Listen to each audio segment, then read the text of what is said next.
most valuable insight of having a group of people together is that you can see the workflows that everybody applies to solve a similar problem.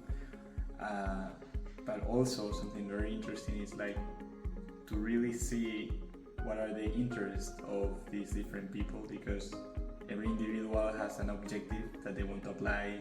either in their job or their research, etc. And it's really nice to be able to see these ideas separately and what is the focus or the resources that these people are putting into their work. So I think that the biggest challenge that we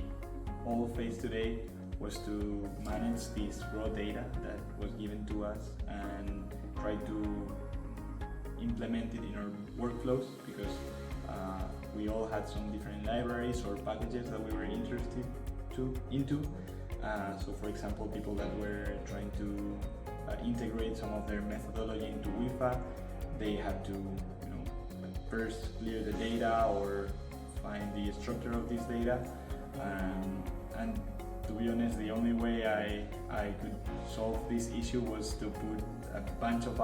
more hours into processing the data than to actually trying to discover new stuff or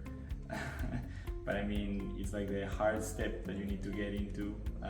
and over with in order to proceed with the analysis. But yeah.